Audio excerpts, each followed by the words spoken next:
From fabulous Las Vegas, Nevada, this is Pod Therapy. Real people, real problems, and real therapists. If you have any questions you'd like to ask or advice you'd like to give, come on over to podtherapy.net and join the conversation. As of today, there are only 2 undefeated teams in our fantasy football league. Oh, yeah. They happen to be my team and Jim's team. And that will all change this weekend. After this weekend, there will only be one. There can only be one. And now, broadcasting from the Louvre in Paris, France, that guy's Dr. Jim Jobin. I'm Nick Tangeman. It's time for some pod therapy. I like that you keep giving us different locations that do not make people think we're recording in my office. And I like it because I don't know if you know what a VPN is in internet speak. Do you know what that is? Yeah. I feel like it's the VPN of podcasting. Like you're trying to throw off the feds. So you're like, hey, we're in the Louvre. It's like, where in the world is Carmen Sandiego? They're all trying to find us to shut us down. And they're like, there's some guy with headset right now in a van, and he's like, they said they're at the Louvre. I think that would be my dream job, though, is to take this on the road and just be a traveling podcasting from wherever. I hate those people. Do you know that there's people that do that? There's guys that are travel bloggers, and so all they do is post video of their travels on YouTube, and they have millions of hits, and they get paid to travel. Of course, that's ridiculous. It's amazing. I am so spiteful. I hope they fail. Oh, it's it's not okay. But I'm glad you brought up fantasy football. So Little Orphan Bambi, Team Little Orphan Bambi, which my is team, your team, and Team Captain Hook and Ladder, which was tasteful and not horrible. To each his own. We are the only undefeated teams going into week 4, and as fate would have it, we are facing each other. And I was wondering if you were interested in a little side bet. Oh, yeah, keep it interesting. Okay, all right. See what you think about that. Right. So I'm open to suggestions, but my initial concept was revisiting something from the days of yore. We are recording episode 39 today. Correct. Episode 40 is something that's going to come out soon. We are 40 podcasts in. At 52, we will be celebrating our 1-year anniversary. And I was thinking that we should do a little throwback to Ringtone Revenge. Okay. The game that we no longer speak of. Okay. The game that almost ended our friendship. So I was thinking, loser in fantasy football has to change their ringtone for 1 full week and keep it on ring, no vibrate, to whatever our listeners choose. We'll put it out there. Ooh. They can comment on this episode on the Twitter, on the Facebook, on Patreon, and they can say, Ringtone Revenge, this is my nomination. Oh, yikes. If it gets a bunch of likes, that's the one. Okay. Yes. Let's do it. That is the one. So you know what's going to happen? This will be the one episode that Matt Donnelly and Paul Mattingly listen to, and they're going to take personal vengeance. This is there to come in with something ungodly we've never thought of. Nickelback. Yeah. Oh, don't do that.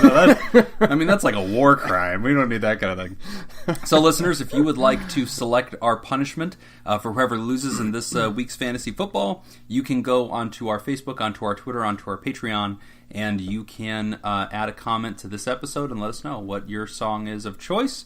I think that will be hilarious. What have some of the past ones been? We had Barbie Girl. Barbie Girl. Barbie Girl. Yeah. Rick Astley. Never Gonna Give You Up. Yeah, and that backfired because because it was a great song. It's not a great song. It is literally the definition of torture. No, disagree. But that was a song that you got punished with, and you were like, "Joke's on you, world! I like this song," and you were just jamming to it. Yeah, I remember this. All right.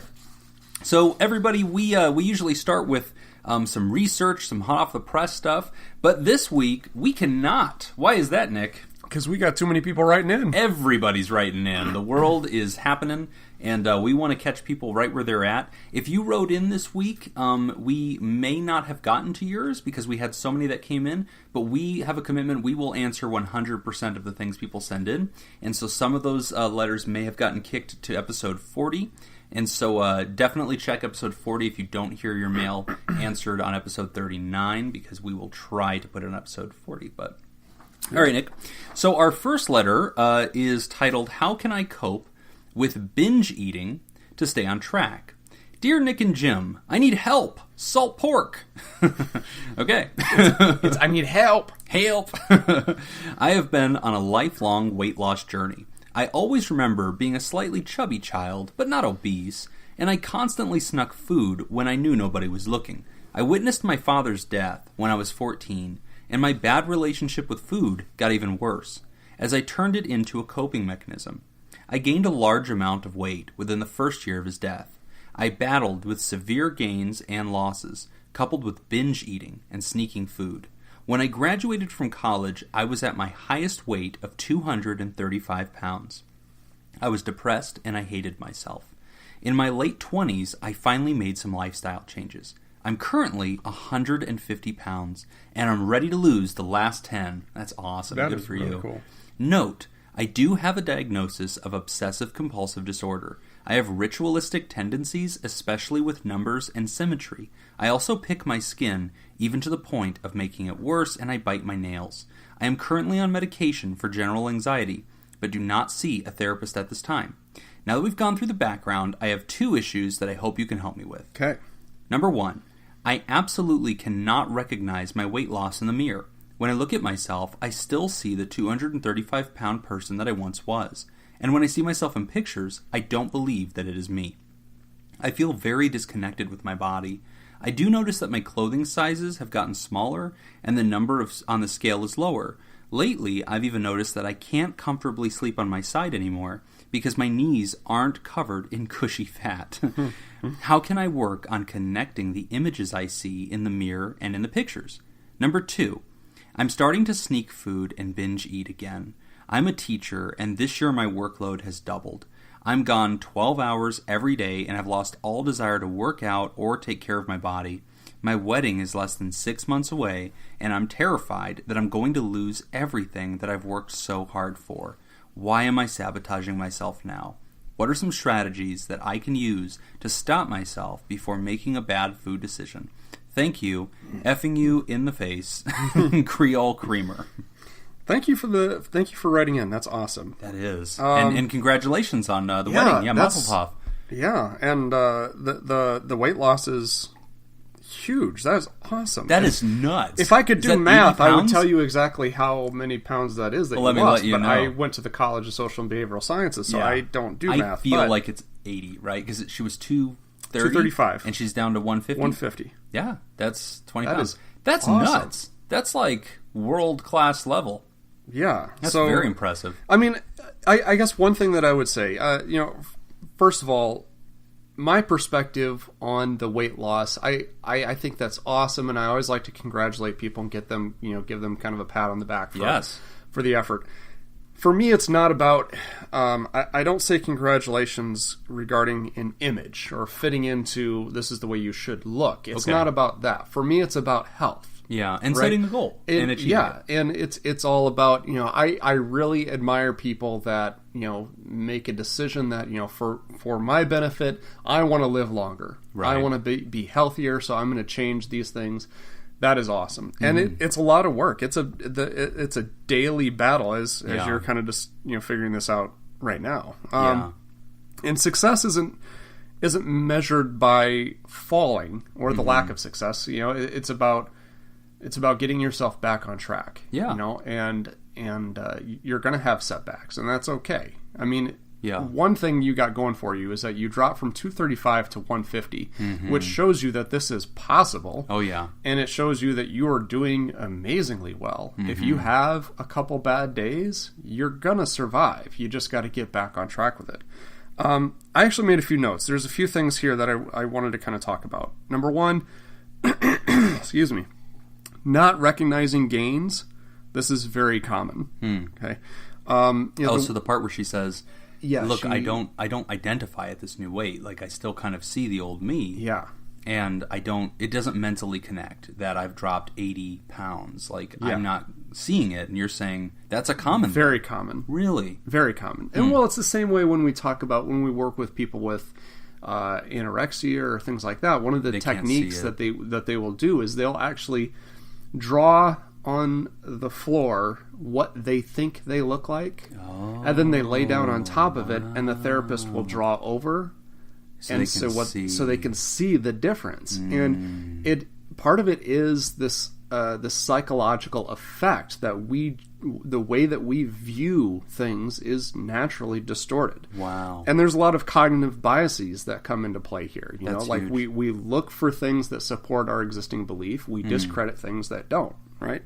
So that's very common. So one thing that I would really encourage you to do is to look for signs of progress elsewhere. Right. Because I really do believe that life is giving you a lot of feedback about how well you're doing that you might just be missing because you're not looking in those areas, right? Like the scale is a big thing. Like for a lot of people who are losing weight, they look at the scale and they try to figure out like, okay, this is what I need. This is what tells me progress or not progress. Well, no, that's one measurement, right?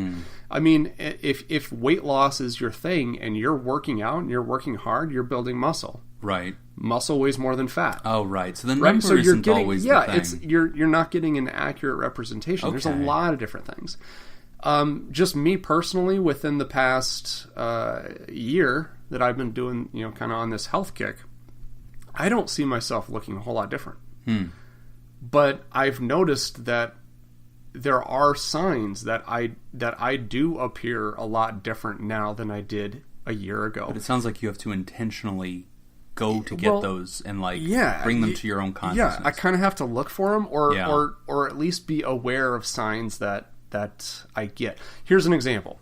So this is really weird. Just within the past couple weeks, I have had I think 4 or 5 people approach me at the gym and start asking me questions. Like, how are you doing this? Or what do you do with that? Yeah, or like I had a guy come up to me the other day, an older gentleman, and he said, I'm trying to, he's like, I'm trying to work on my obliques, but I have hip problems, so there's certain things that I can't do. Do you have any recommendations or any things that I can do? That's and cool. So I'm like, okay, yeah, well, try this and whatever. And that's happened to me, I swear, 5 times in the last 2 weeks. Okay. No one ever asked me anything at the gym. But now, for some reason, I don't work there, but people come up to me. I think it's really because you got that swastika removed from your forehead. You think that's it? I think don't that's know. kind of I it. don't know. I feel like think it's it was a little off-putting. I don't know. It was a little weird. You think that... Yeah, but that's a game. That may have that's a game. driven people away? Yeah, all just, right. But here's the thing. You weren't aware of it. Right. You weren't able to see it, and I could.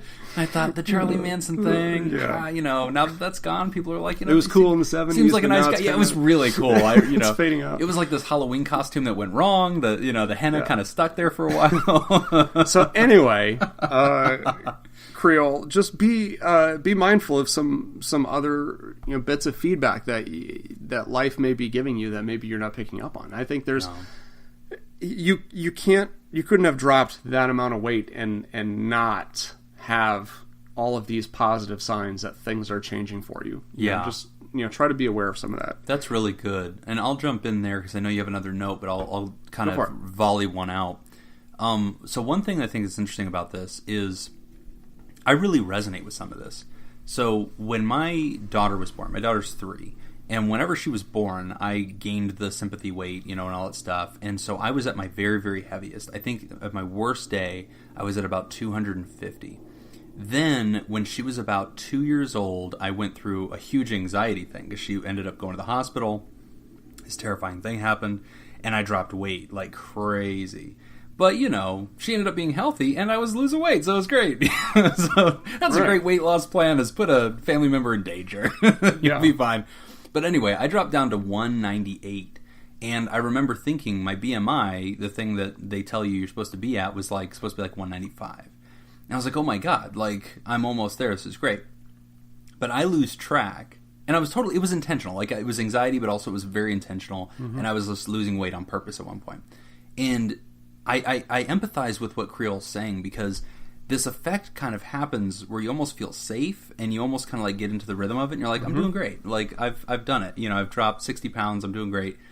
And you lose focus. And I did. Mm-hmm. And so I kind of dropped my guard. I dropped all my routines, and I thought, I've got this now. I'm fine. It's impossible to gain back that weight. It's so much weight. How could that happen? Right. And it almost did. I haven't got all the way back to my peak, but I am back into the 220s range. And I'm like, dude, how the heck did that happen? And so now I'm having to tackle it again. And it's hard because it comes back, and that's really discouraging when it comes back.